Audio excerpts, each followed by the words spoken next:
आखिर middle east के इस प्रमुख देश ईरान की स्थिति क्या है, कैसी है, कैसे अमेरिका ने इसे अपने जाल में उलझाया है, इसे हम आपको दिखाते हैं। अमेरिका का ईरान की दिशा में खुला मोर्चा ओमान की खाड़ी है, जहां अमेरिका ने अपने जंगी बेड़े की तैनाती की है। इसके बाद अमेरिका का यूएई में मौजूद एयरबेस ईरान को लेकर अलर्ट पर है, जहां B-2 बॉम्बर भी तैनात किए गए हैं। ऐसे ही कतर में भी अमेरिका का सैन्य बेस है, जो ईरान की निगरानी में अहम भूमिका निभा रहा है। बहरीन में भी शांति और सुरक्षा के नाम पर अमेरिका की सेना तैनात है। सऊदी अरब में अमेरिका के सैन्य बेस के बारे में सभी को पता है, जो ईरान केंद्रित एक्टिविटी में शामिल है। कुवैत में भी अमेरिका सेना तैनात है, ताकि ईरान पर नजर बनाकर रखी जा सके। तो वहीं इराक में अमेरिका के सैन्य बेस लगातार एक्टिव भूमिका में रहे हैं, जिनकी ईरान और इराक की प्रॉक्सी से झड़प होती रहती है। इधर जॉर्डन की भूमिका भी ईरान को लेकर संदिग्ध है, जिसकी एंट्री इराक के रास्ते आसान है।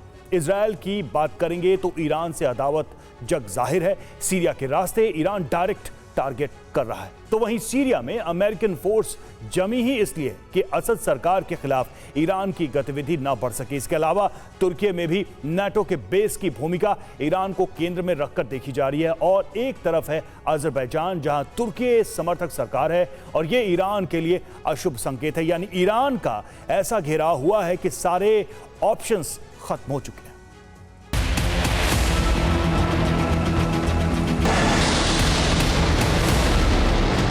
अरब रीजन में हो रहे रणनीतिक बदलाव में ईरान बुरी तरह से घिर गया है, जिसके पास बचाव के विकल्प के तौर पर फिलहाल रूस से करीबी है।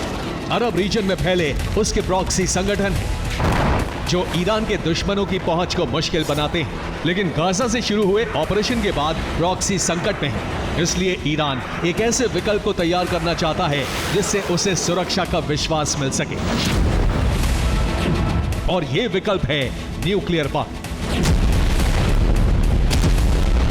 लेकिन इस विकल्प की जरूरत अचानक इतनी क्यों महसूस होने लगी है? क्या स्थिति ईरान के इतने खिलाफ है कि अंतिम जंग की तैयारी हो रही है? इन प्रश्नों के उत्तर ट्रंप के अलावा हाल ही में जारी हुई ईरान के लिए चेतावनी देती है, जिसमें इजरायल भी शामिल है। आईडीएफ के प्रवक्ता रियर एडमिरल डैनियल हैगरी ने चेतावनी जारी करते हुए कहा है कि अगर ईरान ने सीरिया में सेना भेजी तो इसके परिणाम उसे भुगतने होंगे। इसके अलावा हिजबुल्लाह को हथियार देना भी ईरान को भारी पड़ेगा। यानी इजरायली फोर्स ईरान के खिलाफ सैन्य ऑपरेशन लॉन्च कर सकती है, जो ईरान के लिए भविष्य का संकट बन सकता है। दरअसल ईरान के लिए जारी इजरायली चेतावनी में एक ऐसा संकेत भी दिया गया है, जो मिडिल ईस्ट में ईरान के लिए अब तक का सबसे बड़ा संकट खड़ा कर सकता है। संकेत यह है कि अगर असद सरकार ईरान से संबंध तोड़ती है, तो यूएई और अमेरिका असद सरकार पर लगाए गए प्रतिबंधों को हटाने पर विचार कर सकती है। कहने का मतलब यह है कि अमेरिकी फोर्स ईरान के मुहाने पर तैनात हो जाएगी, और यह स्थिति ईरान के लिए सबसे ज्यादा घातक होगी। हालांकि यह असद के फैसले से बनी भविष्य की स्थिति होगी, लेकिन वर्तमान स्थिति भी कम भयावह नहीं है।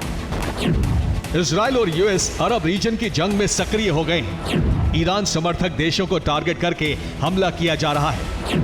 यूएस की मदद से इजराइल ने ईरान के अंदर तक हमला किया है। वहीं गाजा और लेबनान पर हुई कार्रवाई ने भी ईरान को कमजोर कर दिया है, जबकि ट्रंप के कार्यकाल में ईरान के लिए स्थिति और ज्यादा बदल जाएगी।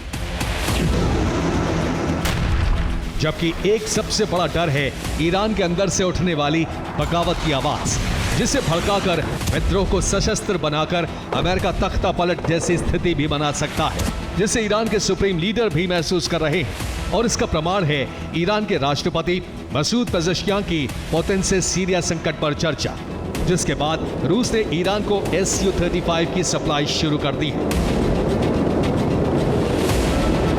वहीं ईरानी ग्राउंड फोर्स ने भी जंग के लिए अभ्यास की शुरुआत कर दी है। Bureau report, TV9, Bharatvarsh.